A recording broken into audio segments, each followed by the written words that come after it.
Ja, moin, ich darf euch begrüßen. Ich möchte euch in diesem kleinen Video zeigen, wie man ein Sonnenschutzprodukt installiert. Vielleicht noch mal ganz kurz ergänzend die Info, wo nutzt ihr sowas überhaupt? Zum Beispiel einfach als Verdunklungsmöglichkeit, dass man am Abend bei euch nicht ins Zimmer reinschauen kann. Wie das Ganze montiert aussieht, habe ich hier auf der rechten Seite auch einmal neben mir schon angebracht. Kann man sich das ein bisschen vorstellen.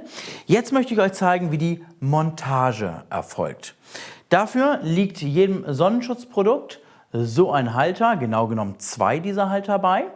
Ihr bohrt also grundsätzlich 2 Löcher, einmal links, einmal rechts.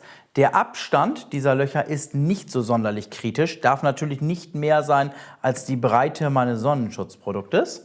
Aber die Höhe ist relevant, also passt da ein bisschen auf beim Ausmessen.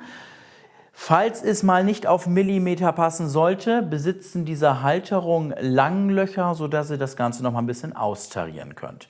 Wenn die Halter dann verschraubt sind, wie gesagt, das Montagematerial ist im Lieferumfang enthalten, nehmt ihr euch das Sonnenschutzprodukt, ich halte das mal von der Rückseite in die Kamera, hier könnt ihr nämlich das Profil dieses Sonnenschutzprodukts sehen und hängt das Ganze einfach in die Halter ein.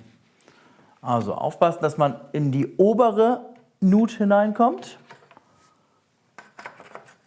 Und jetzt einfach das Ganze mit einem kleinen Druck einrasten lassen. Ja, ihr habt es gehört. Jetzt ist es fest in den Haltenasen des Montagematerials eingerastet und wir können zum nächsten Schritt übergehen.